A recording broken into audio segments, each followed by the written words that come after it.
Hello students, I am Sanjeev Tayal from Tayal English Academy।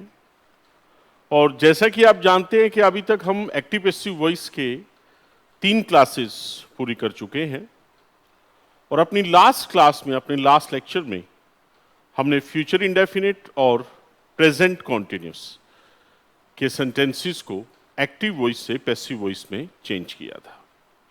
और आज की इस क्लास में हम पास्ट कॉन्टिन्यूस और प्रेजेंट परफेक्ट इन दो टेंसेस को लेंगे और इनको एक्टिव वॉइस से पैसिव वॉइस में चेंज करेंगे। मैं हर तरह के सेंटेंस को यहां कवर करूंगा, चाहे वो अफर्मेटिव है, नेगेटिव है, इंटेरोगेटिव है। और इंटेरोगेटिव में दोनों तरह के सेंटेंस, चाहे वो हेल्पिंग वर्ब वाले हैं, चाहे वो WH फैमिली वाले हैं, हर तरह के सेंटेंस को हम एक्टिव वॉइस से पैसिव वॉइस में चेंज करेंगे। और ये एक्टिव पैसिव वॉइस की कंप्लीट वीडियोस देखने के बाद आपको दोबारा कहीं एक्टिव पैसिव वॉइस करने की जरूरत नहीं पड़ेगी। माय डियर स्टूडेंट्स, मैंने बहुत सी ऑनलाइन प्लेटफॉर्म के एक्टिव एंड पैसिव वॉइस के वीडियोस देखे हैं, लेकिन कहीं भी मुझे इतना detailed description with rules, with examples नहीं देखने को मिला है जितना आपको इस वीडियो में देखने को मिलेगा। मेरे कंप्लीट वीडियोस को आप देखिए एक्टिव एंड पैसिव वॉइस के, अपने नोट्स बनाइए, तो इसके बाद आपको दोबारा कभी एक्टिव पैसिव वॉइस करने की जरूरत नहीं पड़ेगी, ये मेरी गारंटी है। तो आइए अपनी नेक्स्ट क्लास को शुरू करते हैं और आज हम पास्ट कॉन्टिन्यूस और प्रेजेंट परफेक्ट के सेंटेंसेस को एक्टिव वॉइस से पैसिव वॉइस में चेंज करेंगे।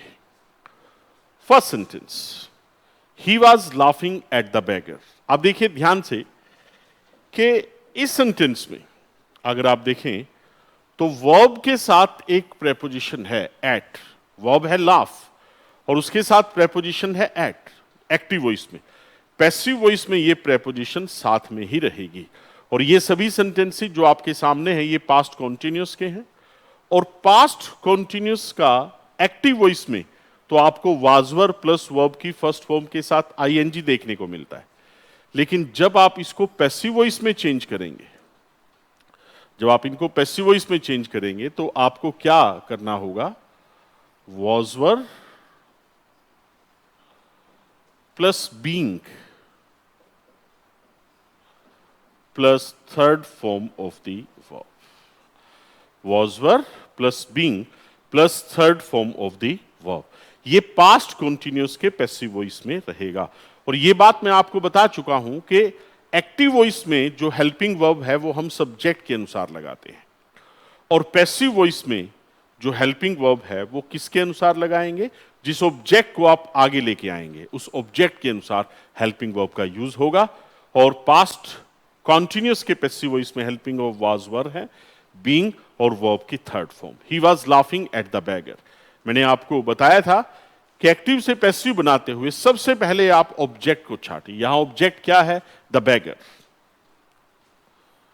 तो सेंटेंस क्या हो जाएगा पैसिव वॉइस में, द बेगर सिंगुलर है तो उसके साथ वॉज रहेगा, the beggar was being laughed at by him,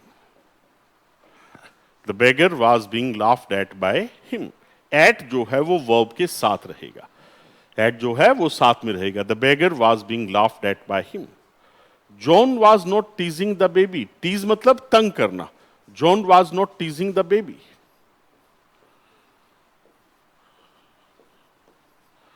the baby was not being teased by John. The baby was not being teased by John. Were you knocking at the door? Interrogative sentence है। अब वर किसके लिए है, you के लिए। Object है the door, the door को आप आके लेके आएंगे और क्योंकि द डोर सिंगुलर है तो उसके साथ हम किसका यूज करेंगे, वॉज का। क्या यूज करेंगे हम उसके साथ, वॉज। तो was the door being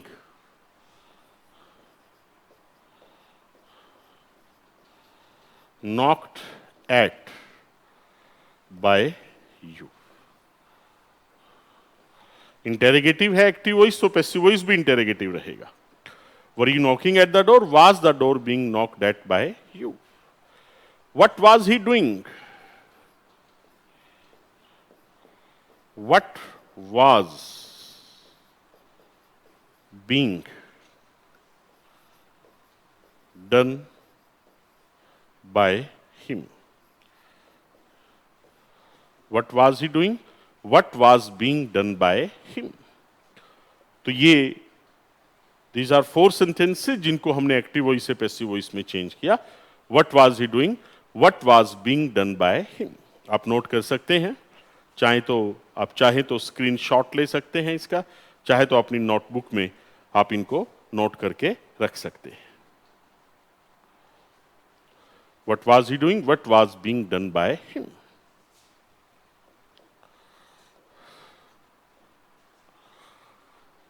उसके बाद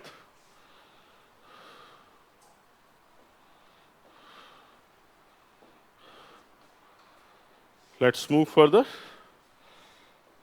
Why were you wasting time? Interrogative sentence. Why was object है यहां पर time. Why was time being wasted by you? देखिए यहां हेल्पिंग वर्ब वर था यू के अनुसार, यू के साथ वर्ब हमेशा प्लूरल रहता है। यहां हेल्पिंग वर्ब वाज रहेगा टाइम के अनुसार, क्योंकि टाइम सिंगुलर है। Why was time being wasted by you? They were waiting for the train.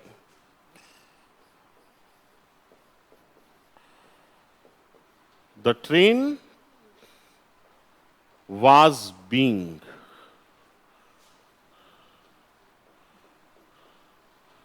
waited for by them.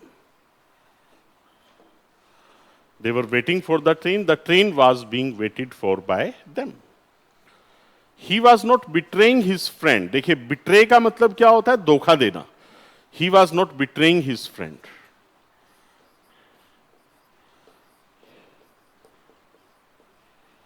His friend was not being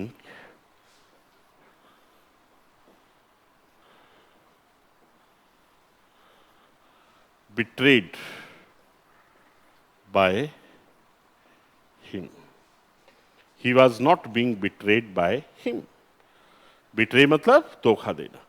तो मैंने क्या कहा, अगर वर्ब के साथ कोई प्रेपोजिशन है एक्टिव वॉइस में, तो वो पैसिव वॉइस में वो प्रेपोजिशन वर्ब के साथ ही रहती। He was not betraying his friend was not being betrayed by him. आप नोट कर सकते हैं इन्हें। चलें आगे।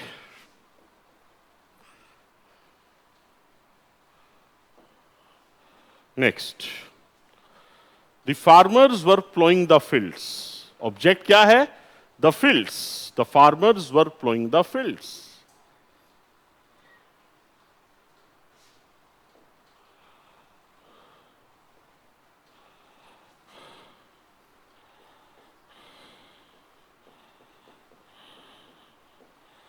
The fields were being plowed। Third form, passive voice में हमेशा वर्ब की थर्ड फॉर्म रहती है। The fields were being ploughed by the farmer.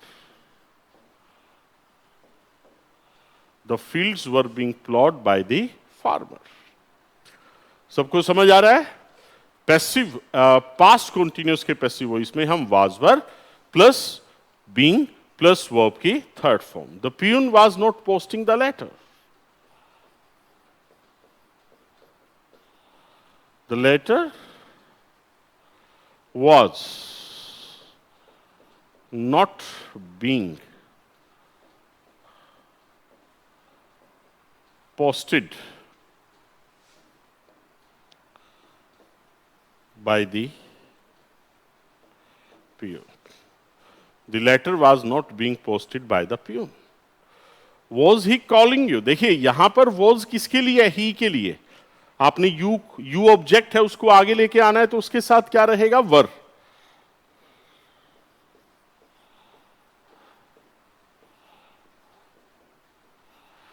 Were you being called by. He को किसमें चेंज करेंगे? हिम में. Were you being called by him. Was Gopal telling a story? तो was a story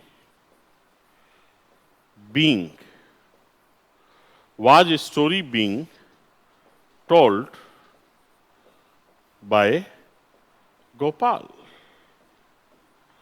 Was a story being told by Gopal. आप note कर सकते हैं इन सभी सेंटेंसेस को. Was Gopal telling a story? तो was a story being told by Gopal.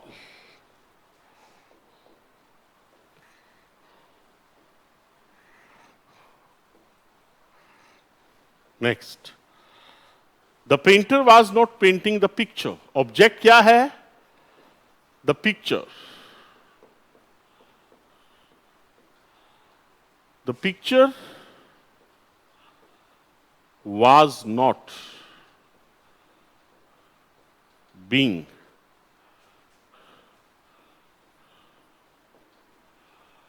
painted by the painter.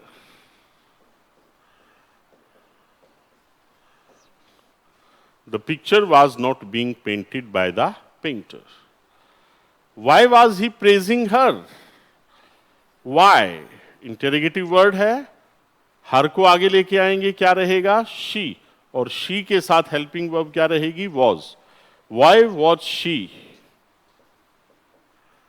Being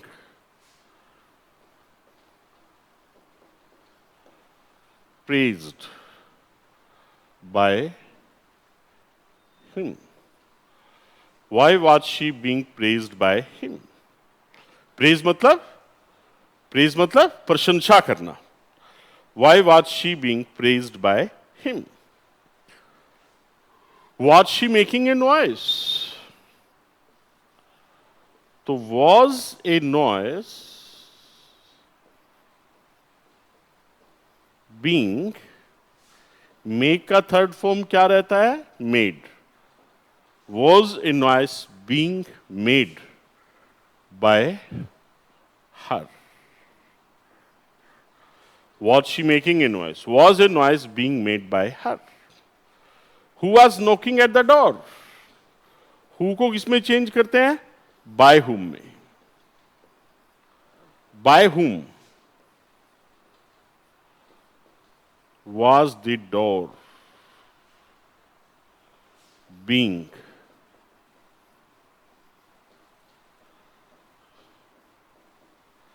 knocked at? At साथ में रहेगा. एक्टिव वॉइस में जब भी वर्ब के साथ कोई प्रेपोजिशन है, पैसिव वॉइस में वो साथ में ही रहेगी. ये ध्यान रखना. हु को किसमें चेंज करेंगे? बाय हुम में. By whom was the door being knocked eight. आप नोट कर सकते हैं इन सभी सेंटेंसेस को. Who was knocking at the door? By whom was the door being knocked eight.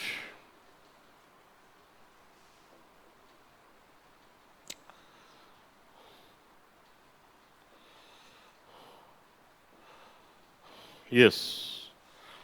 I was doing my work. My work was being done, did done, third form done, by me. My work was being done by me. The teacher was not teaching us. अस को आगे लेके आएंगे, क्या हो जाएगा? We. We के साथ क्या रहेगा? वाज वर में से were. We were not being. Teach का थर्ड फॉर्म क्या हो जाता है? Taught. We were not being taught by the teacher.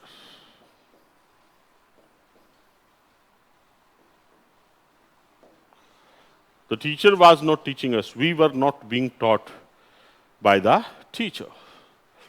तो माय डियर स्टूडेंट्स, ये सभी जो सेंटेंसेस थे वो पास्ट कॉन्टिन्यूअस से रिलेटेड थे। आप नोट कर सकते हैं इन दोनों सेंटेंसेस को। The teacher was not teaching us, we were not being taught by the teacher.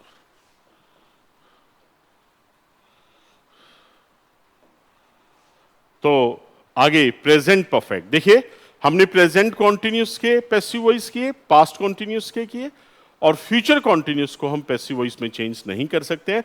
Then we move to present perfect. देखिए प्रेजेंट परफेक्ट के एक्टिव वॉइस में आपको क्या मिलता है? हैज हैव प्लस वर्ब की थर्ड फॉर्म। प्रेजेंट परफेक्ट के active voice में helping verb has have plus में वर्ब की थर्ड फॉर्म। और प्रेजेंट परफेक्ट के पैसिव वॉइस में आपको क्या मिलेगा? प्रेजेंट परफेक्ट के पैसिव वॉइस में हेल्पिंग वर्ब तो हैज हैव ही रहेंगी, लेकिन ऑब्जेक्ट के अनुसार plus been plus third form of the verb. Present perfect के पैसिव वॉइस में has have plus been plus verb की third form. Mohan has written a letter. A letter has been written by Mohan। Object को आगे लेके आए, object क्या है? A letter, उसके अनुसार हैज आएगा, फिर बीन, फिर वर्ब की third form by Mohan. Rama has taught you.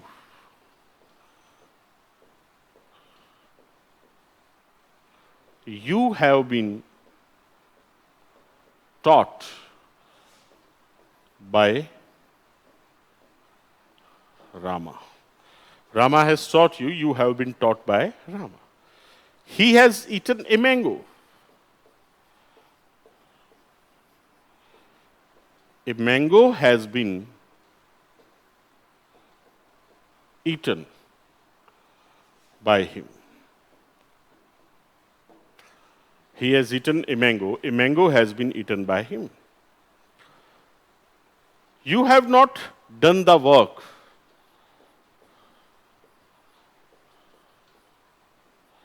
The work has not been done. The work has not been done by you. The work has not been done by you. Have you, यहां पर ठीक कीजिए, ED रहेगा। Have you helped him? Has he been helped by you? अब देखिए active voice में तो have you के अनुसार आया है। पैसिव वॉइस में हम क्या करते हैं? ऑब्जेक्ट को आगे लेके आते हैं। ऑब्जेक्ट हिम है, हिम को आगे लाएंगे, ही बनेगा और ही के साथ है जाएगा। Has he been help by you. Note करें आप इनको। एक्टिव वॉइस अगर इंटेरोगेटिव है तो पैसिव वॉइस भी इंटेरोगेटिव ही रहेगा। और प्रेजेंट परफेक्ट के पैसिव वॉइस में has have plus been plus verb की थर्ड फॉर्म को यूज करते हैं। ध्यान दें आप चीजों पे।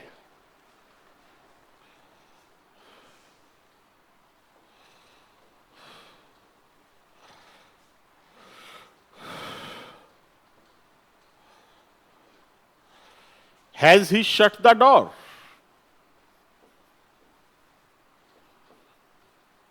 Has the door been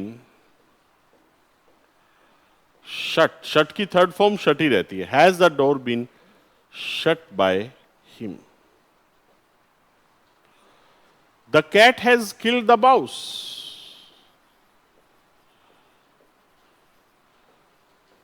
The mouse has been, third form क्या हो गया? Killed. The mouse has been killed by the cat.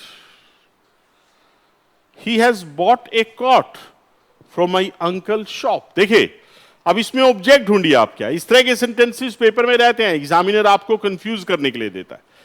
यहां वर्ब क्या है? Has bot. सब्जेक्ट क्या है? ही, और ऑब्जेक्ट क्या है? A cot. From my uncle shop, ये सब फालतू में है, आपको कंफ्यूज करने के लिए दे रखा है। तो क्या हो जाएगा? ऑब्जेक्ट को आगे ले आए, ए कॉट। सबसे पहले ऑब्जेक्ट को छाटिए। A cot has been, a cot has been bought by him, और फिर यही आ जाएगा सब, from my uncle's shop. A cot has been bought by him from my uncle's shop. Have the facts justified the action? देखिए यहां पर helping verb किसके अनुसार है? सब्जेक्ट के अनुसार। द फैक्ट्स प्लूरल है तो हैव आया है। अब पैसिव वॉइस में ऑब्जेक्ट को आगे लेके आएंगे। ऑब्जेक्ट क्या है? The action. सिंगुलर है तो उसके साथ क्या रहेगा? Has. Has the action been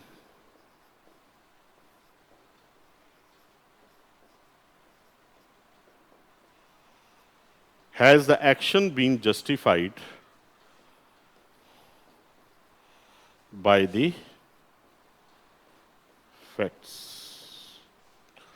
Has the action been justified by the facts? Okay? The action को आगे लेके आए, उसके साथ हैज रहेगा। Has the action been justified by the facts.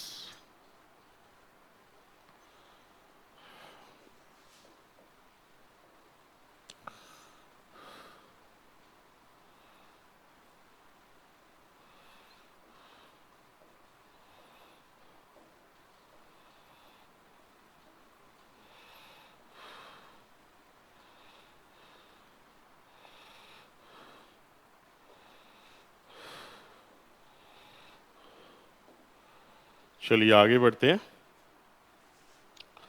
You have not done your duty, तो your duty has not been, your duty has not been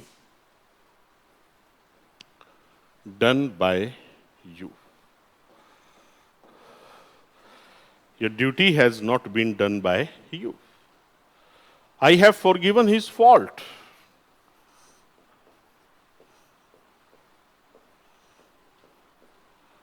So his fault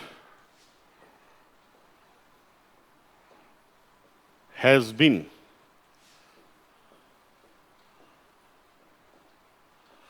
forgiven by me. His fault has been forgiven by me. We have cooked the food. The food has been cooked by us. We have cooked the food has been cooked by us. What have you done in this matter? इंटेरोगेटिव है तो what has been done by you, what has been done by you in this matter, what has been done by you in this matter, what have you done in this matter, what has been done by you in this matter. यहां पर have किसके अनुसार था? You के अनुसार। Okay लेकिन अब what के अनुसार, व्हाट ऑब्जेक्ट है, what has been done by you in this matter. आप नोट कर सकते हैं।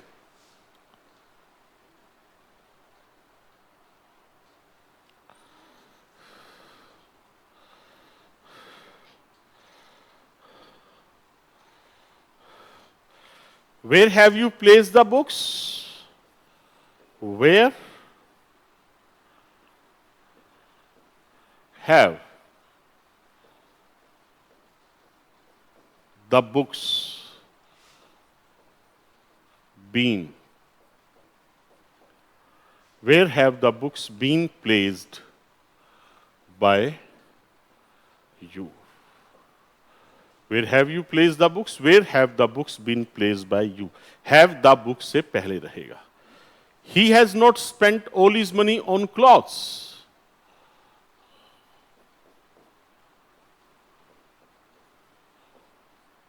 ऑल हिज मनी, अब देखिए मनी अनकाउंटेबल नाउन है। मनी क्या है? अनकाउंटेबल नाउन है। और अनकाउंटेबल नाउन को हम सिंगुलर लेते हैं। Yes my dear students, rupees countable है लेकिन मनी अनकाउंटेबल है, क्योंकि हम एक मनी, दो मनी, तीन मनी नहीं कह सकते। अनकाउंटेबल है तो सिंगुलर है, सिंगुलर के साथ हैज रहेगा। All his money has not been spent. All his money has not been spent by him on clothes. या on clothes को आप आगे भी ले सकते हैं। All his money has not been spent on clothes by him. On clothes का use spent के बाद भी हो सकता है, कोई दिक्कत नहीं है। Your behavior has greatly astonished me. I have been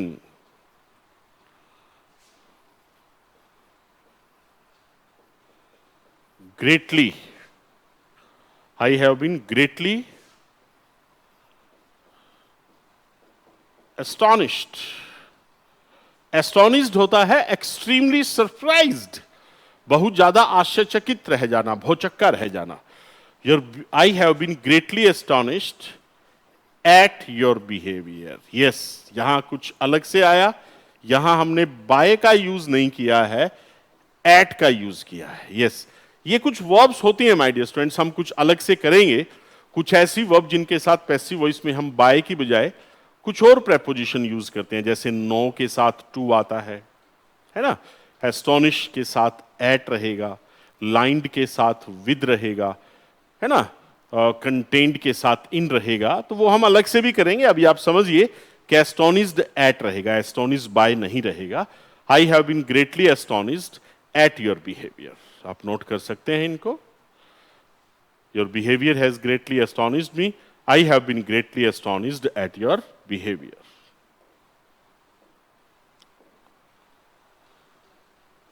He has already killed a snake.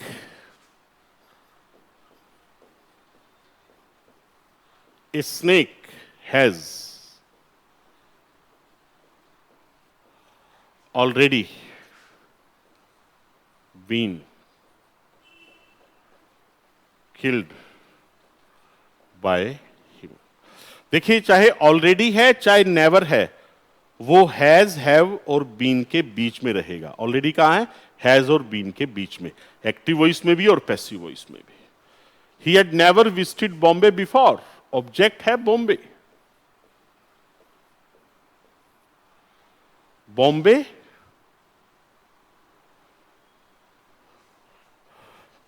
यहां पर हैज कीजिए आप, ये प्रेजेंट परफेक्ट का सेंटेंस है। बॉम्बे हैज नेवर बीन, देखो नेवर है तो भी हैज और बीन के बीच में, ऑलरेडी है तो हैज और बीन के बीच में। Bombay has never been visited by him before. Bombay has never been visited, visited के बाद भी आ सकता है बिफोर, और लास्ट में भी आ सकता है। Bombay has never been visited by him before, या Bombay has never been visited before by him. Had she called her friends, sorry has कीजिए यहां पर। Had she called her friends, तो have her friends been called by her. चलिए कोई बात नहीं, ये थे तो पास्ट परफेक्ट थे, हमने इनको प्रेजेंट परफेक्ट बना के कर लिया, कोई दिक्कत नहीं है। Had she called her friends, have her friends been called by her, हम इनको पास्ट परफेक्ट में भी कर लेंगे। तो माय डियर स्टूडेंट्स, आज हमने जो है सेंटेंसेस जो किए हैं वो पास्ट कॉन्टिन्यूअस और प्रेजेंट परफेक्ट के सेंटेंसेस को कैसे एक्टिव वॉइस से पैसिव वॉइस में चेंज करना है वो मैंने आपको बताया। ओके, आई होप आपको मेरा ये वीडियो पसंद आया होगा।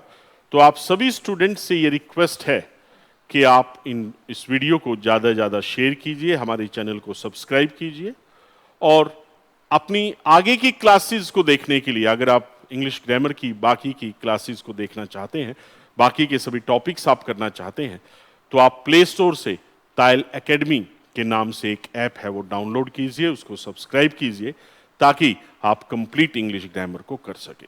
Thank you, thanks a lot.